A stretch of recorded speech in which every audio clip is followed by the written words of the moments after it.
That's okay. What happened to Ms. Nicholson? She had a meeting that she couldn't miss, so she asked me to come down and... Oh, well, I'm sorry, I didn't even look up. That's no problem, Judge. Yeah, you're not Ms. Nicholson.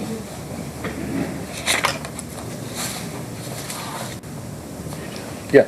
See here, I gave it to you in your chambers. Did you put it Oh. in the folder? Okay. Sorry about that. I did have it. All right, we are here on the issue of competency. The court has received a report from Dr. Rose from Summit.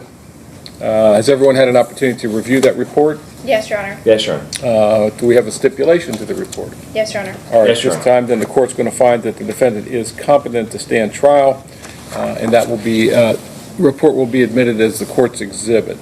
Mr. Goodyear, what are we doing beyond that? Yes, my understanding, the defendant will enter a plea of guilty as charged to count 1 in the indictment, trespass into habitation. In exchange for that plea, the state will dismiss count 2.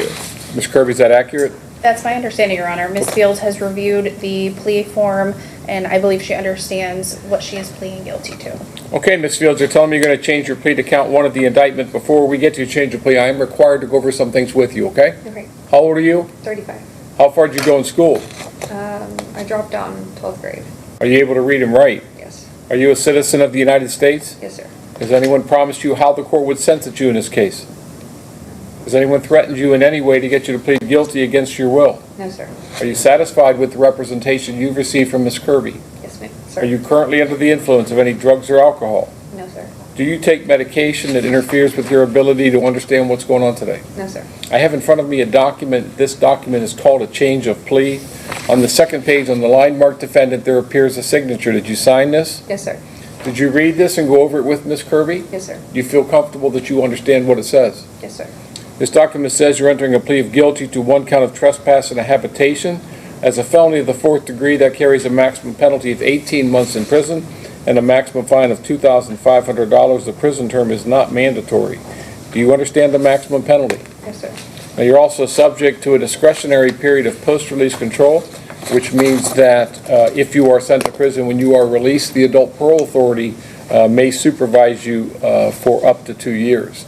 If you violate that supervision, the Adult Parole Authority can return you to prison for up to 1/2 of this court's original sentence.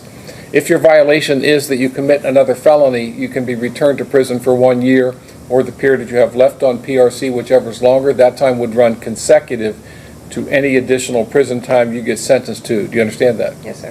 But it's not mandatory that you're sent to prison. The court does have discretion to place you into community control, what some refer to as probation. While on community control, you'll have rules you must follow. If you fail to follow those rules, the court has the authority to extend the term of your community control or to impose additional, more severe sanctions, which can include local jail time or prison. Do you understand that? Yes, sir. You are presumed innocent of this charge. You cannot be sentenced or punished unless you plead guilty or you're found guilty following a trial. Do you understand that? Yes, sir.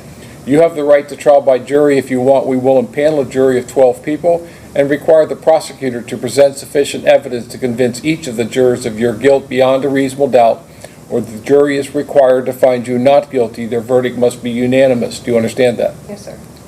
At that trial, you have a right to see and hear all the evidence that the state has against you. With the help of your attorney, the right to confront and cross-examine each of the state's witnesses. Do you understand that? Yes, sir. You have the right to call witnesses on your behalf and in your defense. If any of those witnesses are reluctant to come, the court can force them to come by way of subpoena. That's your right of compulsory process. Do you understand that? Yes, sir.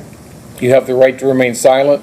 At your trial, you cannot be forced to testify against yourself. The prosecutor is not permitted to call you as a witness. You can choose not to testify in your own defense. If you don't testify, that will not be used against you, and I will instruct the jury that they are not permitted to infer your guilt nor anything from your silence. Do you understand that? Yes, sir. The burden of proof is on the prosecutor. At your trial, you're not required to call any witnesses nor present any defense, and if you do not, that will not be held against you. Do you understand that? Yes, sir. The standard of proof is beyond a reasonable doubt. That standard applies to each of the essential elements of each charge from the indictment. Do you understand that? Yes, sir.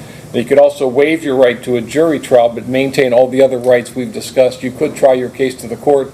I, too, would have to be convinced of your guilt beyond a reasonable doubt, or would be required to find you not guilty. Do you understand that? Yes, sir. Do you believe you understand each of these rights we've gone over?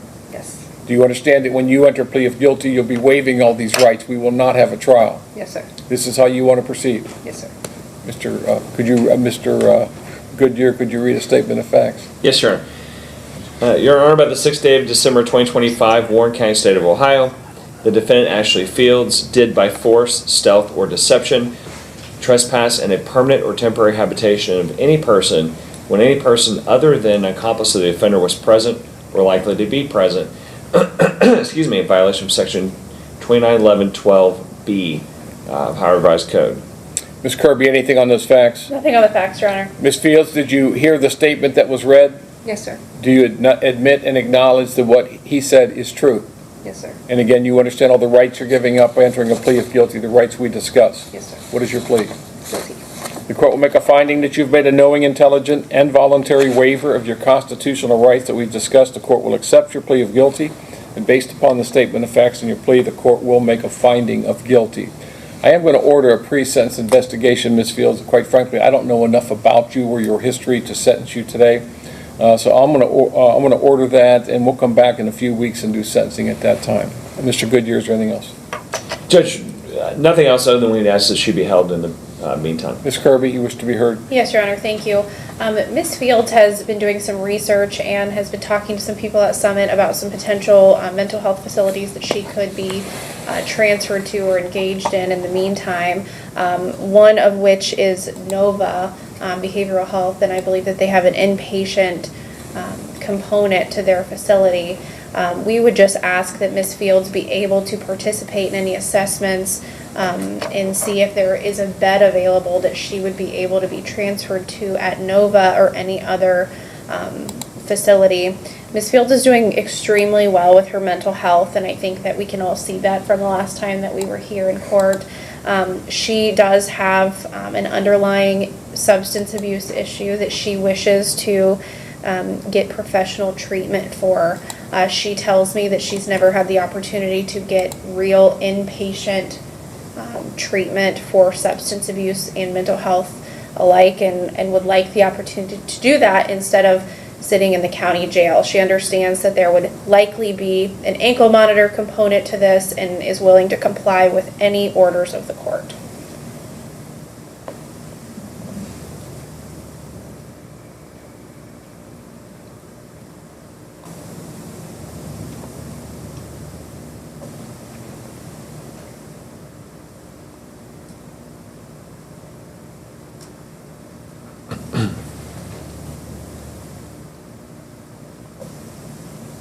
I am going to decline that request at this time. As I said before, quite frankly, Ms. Fields, I don't know enough about you.